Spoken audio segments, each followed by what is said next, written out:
हिरण्याकश्यप की तपस्या और ब्रह्मा से वरदान पाकर उसका अत्याचार, नरसिंह द्वारा उसका वध और प्रहलाद को राज की प्राप्ति। शिव पुराण के अनुसार सनत कुमार जी कहते हैं, व्यास जी, इधर 12 रूपधारी श्री हरि के द्वारा इस प्रकार भाई के मारे जाने पर हिरण्याकश्यप शोक और क्रोध से संतप्त हो उठा। श्री हरि के साथ बैठ करना तो उसे रुचता ही था, अतः उसने संहार प्रेमी वीर असुरों को प्रजा का विनाश करने के लिए आज्ञा दे दी। तब वे संहार प्रिय असुर स्वामी की आज्ञा को सिर चढ़ाकर देवताओं और प्रजाओं का विनाश करने लगे। इस प्रकार जब उन दुष्ट चित्त वाले असुरों द्वारा सारा देवलोक तहस नहस कर दिया गया, तब देवता स्वर्ग को छोड़कर गुप्त रूप से भूतल पर विचरने लगे।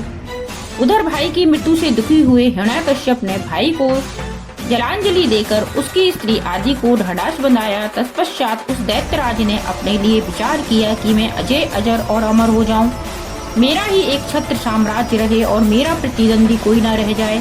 यो धारणा बनाकर वह मंदराचल पर गया और वहाँ एक गुफा में अत्यंत घोर तपस्या करने लगा। उस समय वह पैर के अंगूठे के बल पर खड़ा था। उसकी भुजाएं ऊपर को उठी थी और दृष्टि आकाश की ओर लगी थी। उसकी तपस्या से संतप्त होकर देवताओं का मुख विकृत हो उठा। वे स्वर्ग को छोड़कर ब्रह्मलोक में जा पहुँचे और उन्होंने ब्रह्मा जी से अपना दुखड़ा कह सुनाया। व्यास जी ने उन देवताओं के इस प्रकार कहने पर स्वयं ब्रह्मा, भृगु, दक्ष आदि के साथ उस दैत्येश्वर के आश्रम पर गए। तब जिसने अपने तप से संपूर्ण लोगों को संतप्त कर दिया था, उस हिरण्याकश्यप ने वर देने के लिए आए हुए पद्म योनि ब्रह्मा को अपने सामने उपस्थित देखा। उधर पितामह ने भी उससे कहा, वर मांग।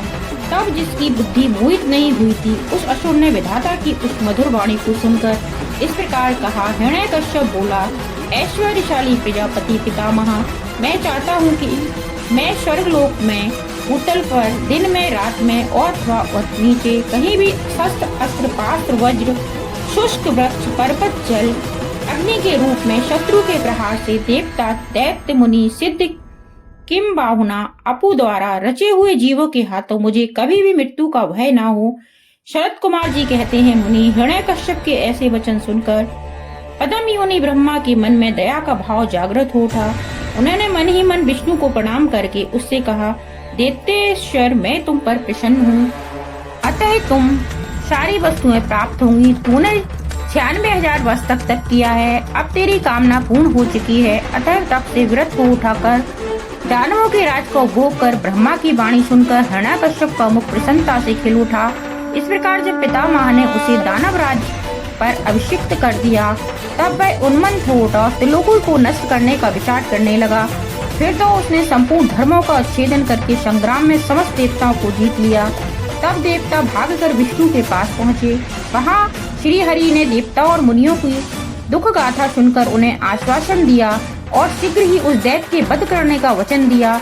तब देवता अपने स्थान को लौट गए। तदंतर महात्मा विष्णु ने ऐसा रूप धारण किया जो आधा सिंह और आधा मनुष्य का था। वह अत्यंत भयंकर तथा विकराल दिख रहा था।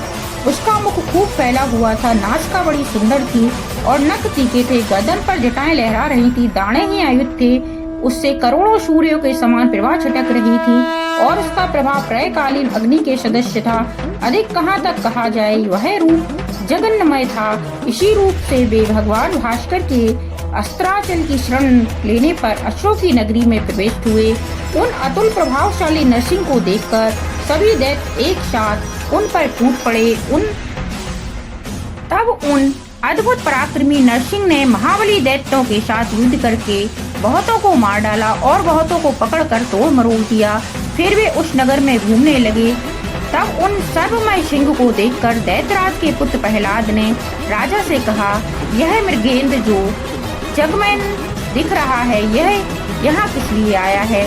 प्रहलाद ने पुनः कहा, पिताजी, मुझे तो ऐसा प्रतीत हो रहा है कि ये भगवान अनंत हैं और नरसिंह का रूप धारण करके आपके नगर में प्रविष्ट हुए हैं, क्योंकि मुझे इनकी मूर्ति बड़ी विकराल दिख रही है। अतः आप युद्ध से हटकर इनकी शरण में जाइए। इनसे बढ़कर त्रिलोकी में दूसरा कोई योद्धा नहीं है, इसलिए आप इन मृगेंद्र के सामने झुककर अपने राज्य का उपभोग कीजिए। अपने पुत्र की बात सुनकर उस दुरात्मा ने उससे कहा, बेटा, क्या तू भयभीत हो गया? अपने पुत्रों से यूँ कहकर दैत्यों के अधिपति राजा हिरण्याकश्यप ने महाबली दैत्यों को आज्ञा देते हुए कहा, वीरों, तुम लोग इस बेडोल, बिरकुटी और नेत्र वाले सिंह को पकड़ लो तब स्वामी की आज्ञा से उन मृगेंद्र को पकड़ने की इच्छा से वे सभी बड़े बड़े देव रणभूमि में घुसे, परंतु जैसे रूप की अभिलाषा से अग्नि में प्रवेश करने वाले पतंगे जल भुन जाते हैं, उसी तरह वे सबके सब क्षण भर में ही जल होकर भस्म हो गए।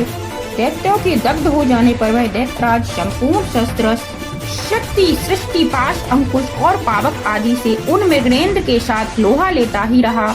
इस प्रकार बहुत काल तक भयानक युद्ध हुआ। अंत में उन नरसिंह के वज्र के समान कठोर अपनी अनेकों भुजाओं से उन दैत्य को पकड़ लिया और उसे अपनी भुजाओं पर लिटाकर दानवों के मर्म को विदीर्ण करने वाले नखाकुरों से उसकी छाती चीर डाली तथा खून से लथपथ हुए उसके हृदय कमल को निकाल लिया। फिर तो उसी क्षण उसके प्राण हथेली उड़ गए। तब भगवान नरसिंह ने बारंबार के आघात से जिसके सारे अंग चूर चूर हो गए थे, उस काष्ठभूत दैत्य को छोड़ दिया। उस समय उस देव शत्रु के मारे जाने से उन्हें बड़ी प्रसन्नता हुई। उसी अवसर पर प्रहलाद ने आकर उनसे चरणों में सिर झुकाया। तब अद्भुत पराक्रमी विष्णु ने प्रहलाद को बुलाकर उन्हें दैत्यों के राज्य पर अभिषेक्त कर दिया। स्वयं आर्थिक गति को प्राप्त हो गए, अर्थात अंतर ध्यान हो गए। तदंतर पितामह यदि समस्तुरेश्वर परम प्रसन्न हो अपना कार्य सिद्ध करने वाले पूजनीय भगवान विष्णु को उसी दिशा में प्रणाम करके अपने अपने धाम को चले गए। विप्रवर विसंगवश मैंने रुद्र से अंधक की उत्पत्ति, बारह से हिरण्याक्ष की मृत्यु, नरसिंह के हाथों से उसके भाई का विनाश और प्रहलाद की राज प्राप्ति का वर्णन कर दिया। जब मैं शिव जी की कृपा से प्राप्त हुए अंधक के प्रभाव का शंकर जी के साथ उसके युद्ध का और पीछे जिसके प्रकार उसे महेश के गणाध्यक्ष पद की प्राप्ति हुई, उस कथा का वर्णन करता हूँ। इस तरह हिरण्याक्ष वध की कथा का समापन हुआ। बोलो विष्णु भगवान की जय, प्रहलाद की जय।